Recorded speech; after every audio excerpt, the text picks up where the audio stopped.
Hello friends, welcome back to my YouTube channel. आशा करती हूँ कि आप लोग स्वस्थ एवं मस्त होंगे और पूरे जोर शोर के साथ अपनी पढ़ाई को कर रहे होंगे। चलिए तो आज की क्लास हम लोग स्टार्ट करते हैं। कल हम लोगों ने बुनाई और बुनाई के मुख्य दो प्रकार पढ़ लिए थे, जिसमें कि साधारण बुनाई और फैंसी बुनाई को पढ़ा था। आज हम लोग नेक्स्ट पढ़ेंगे टॉपिक बुनाई की जो आधार बुनाई होती है उसके बारे में पढ़ेंगे। तो आधार बुनाई मुख्य रूप से 3 प्रकार की होती है और यही बुनाई सामान्य तौर पर सभी वस्त्रों में की जाती है।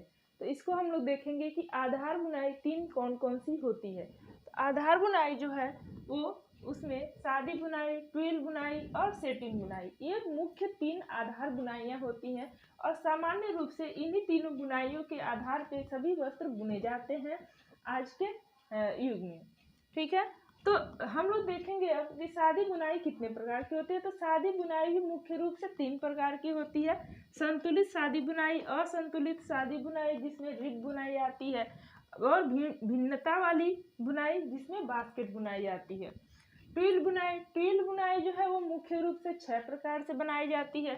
तिरछी रेखा के कोण के आधार पर ट्विल बुनाई, असमान एवं असमान ट्विल बुनाई, तानामुखी और बानामुखी ट्विल बुनाई, तिरछी रेखा की दिशा में ट्विल बुनाई और हार्नेस की संख्या के आधार पर ट्विल बुनाई, फिर ताने एवं भराव के सूत्रों को गूंथने के आधार पर ट्विल की बुनाई।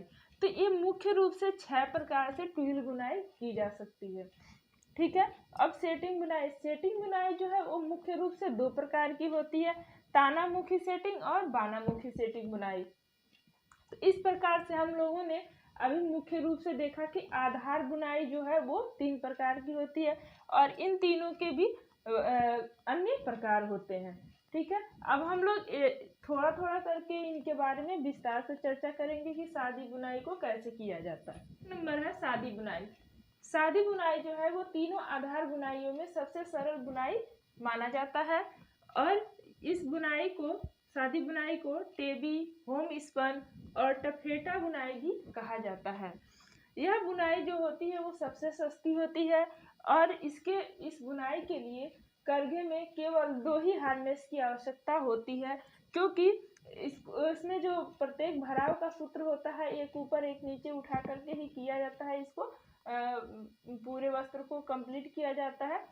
तो इस तरह से मतलब कि एक चौकोर नमूने के आकार का बन जाता है और ये जो सादी बुनाई होती है उसके आकार वो चपटा होता है और ये उच्च गुणवत्ता वाली होती है। सादी बुनाई की यही विशेषता होती है कि ये उच्च गणांक वाले, उच्च गुणवत्ता वाले होते हैं और एक सूत्र छोड़ कर के ताने का और एक सूत्र बाने का लेकर के ये बुनाई किया जाता है। लाइक मान लीजिए ऐसे वस्त्र है, ठीक है, तो एक बाने का दबाया जाएगा तो एक ताने का उठाया जाएगा, फिर बाने का दबाया जाएगा, ताने का उठाया जाएगा, फिर उधर से जो ताने का उठाया गया है उसको दबाया जाएगा और बाने को उठाया जाएगा, फिर ताने। तो ऐसे करके मतलब कि इस प्रक्रिया के द्वारा इस बुनाई को किया जाता है सादी बुनाई को। सादी बुनाई में अधिक आकर्षक एवं गुणवत्ता उत्पन्न करने के लिए अन्य प्रकार के सूत्रों का प्रयोग किया जाता है, जैसे नॉवेल्टी सूत्र और टेक्सचर सूत्र या फिर फिलामेंट और स्टेपर सूत्रों का प्रयोग किया जाता है इसमें प्रभाव उत्पन्न करने के लिए। ठीक है, तो इसमें हम लोगों ने देखा कि सादी बुनाई जो है वो मुख्य रूप से 3 प्रकार की होती है। तो जो इसमें तिरछे आकार की सादी बुनाई थी वो रिब बुनाई आती है उसमें। तो इसमें 2 या 3 से अधिक संख्या वाले सूत्रों को प्रयोग करके रिब बुनाई किया जाता है और इसमें सूत्रों की संख्या में जब तक वृद्धि न हो जाए तब तक ये मतलब कि इसको भराव कार्य किया जाता है। और जब एक मतलब इस प्रकार से एक धारी मतलब कि आड़ी धारी रेखा बनती जाती है तो उसी को भराव वाली रिब बुनाई कहते हैं। लाइक देखिए यहाँ पे एक फिगर है छोटा सा, तो इसमें इस तरह से भराव का क्रिया जो होता है वो इस प्रकार से तिरछा बनते चलता है, तो उसी को रिब बुनाई कहते हैं। और इसमें 2 या मतलब अधिक धागों का प्रयोग किया जाता है, मतलब 2 से अधिक धागों का प्रयोग करके रिब बुनाई को किया जाता है, रिब डिजाइन को बनाया जाता है। बुनाई से जो वस्त्र बनाए जाते हैं, तो रिब बुनाई से कुछ हल्के वस्त्र भी बनाए जाते हैं, जिसमें डमिटी नामक वस्त्र का उपयोग किया जाता है पर्दे और ब्लाउज और ड्रेस को बनाने के लिए, ठीक है। और भराव वाले जो रिब बुनाई के वस्त्र होते हैं वो आ जाते हैं हमारे ब्रॉड क्लॉथ, पॉपलिन और टफेटा का उपयोग किया जाता है भराव वाले रिब बुनाई का प्रयोग करके इन सब वस्त्रों को बनाया जाता है। और भारी वजन वाले रिब वस्त्रों का जो उदाहरण है वो है बोंगे, लाइट, ऑटोमन और रेप। ये सभी मतलब भिन्न भिन्न प्रकार से रिब बुनाई करके और वस्त्र तैयार किए जाते हैं, जो कि सभी सादी बुनाई के अंतर्गत आते हैं। ठीक है, बुनाई के अंतर्गत अब हम लोग पढ़ेंगे कि बास्केट बुनाई। तो ये एग्जाम में पूछे गए टॉपिक हैं। तो बास्केट बुनाई जो है वो दो या अधिक तानों को एक मान करके या फिर दो या अधिक ताने के सूत्रों को एक मान करके इसको समान शेड में बुना जाता है, तैयार किया जाता है। जैसे मान लीजिए कि अगर 3 ताने का सूत्र है तो 3 बाने का सूत्र भी होगा। मतलब कि तीन ताने के सूत्र को एक मान करके, जो लाइक जैसे हम लोगों ने पढ़ा था कि कॉर्ड सूत्र। तो कॉर्ड सूत्र में क्या होता था कि 2 प्लाई के सूत्रों को, 2 या 2 से अधिक प्लाई के सूत्रों को मिला करके एक कॉर्ड तैयार किया जाता था। ठीक उसी प्रकार से ये 2 या अधिक सूत्रों को एक मान करके और ताने के सूत्रों को और 2 या अधिक जो बाने के सूत्र होते थे उसको एक मान करके ये बुनाई की जाती है, बास्केट बुनाई। और इसका जो आकार होता है वो चपटा होता है।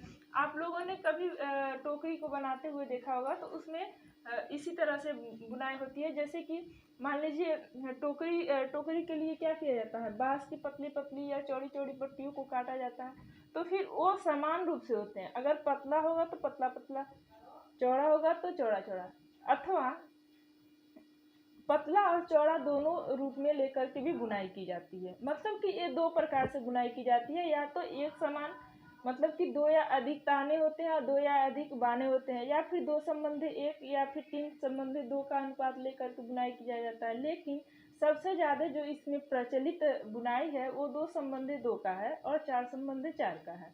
मतलब कि 2 ताने का धागा और 2 बाने का धागा लेकर के इसको बुना जाता है, तो उसी को बास्केट बुनाई कहते हैं।